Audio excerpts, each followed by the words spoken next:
So what's up mga ka-Portcap?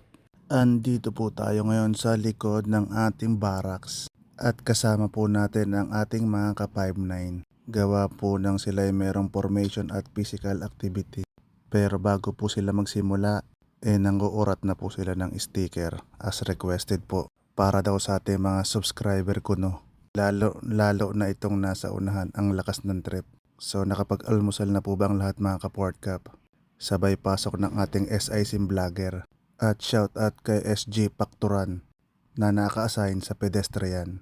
So bago po mag-start ang kanilang activity, tayo po muna ay mamimigay ng kanilang hinihinging sticker. At sabi nga ni SG Jornales, wala siyang motor pero pwede daw sa noo idikit.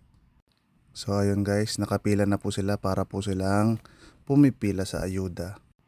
Itong isa naman pong papalapit, humihingi rin po ng sticker pero bike lang po ang dala.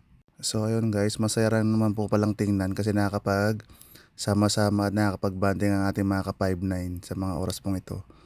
At sabi ng kanilang matatabang utak guys, ilalagay din daw po nila sa tricycle para iwas huli.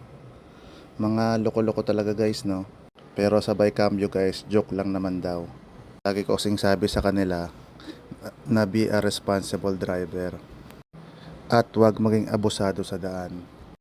Lawakan ng isip at laging maging mahinahon para iwas aksidente at aberya. So sa mga hindi pa po nakapag-follow, please follow my FB page Portcap TV at Portcap for my YouTube channel.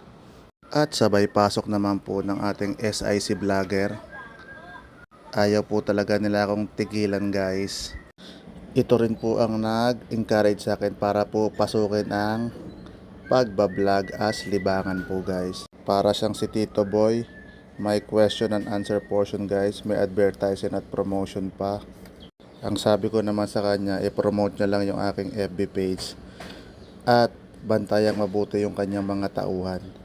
Kagigising lang kasi ng inyong lingkod dyan guys kasi napuwet kaisip dun sa kanyang masteral guys. So shoutout sa lahat ng ating mga ka-59 sa South Harbor, sa head office, sa Batangas, sa Marquez. So yan guys ang ating veteranos guys, soon to retired. At shout out kay Kuya Saminal, yan isa po sa ating mga follower. Ito pong naglalakad na saksakan po guys ng hyper at kulit, hindi po siya napapagod. Buong oras na po siya nangungulit guys. At shout out sa Class Invictus ng Oro Trident CTC 2023. Thank you for watching guys.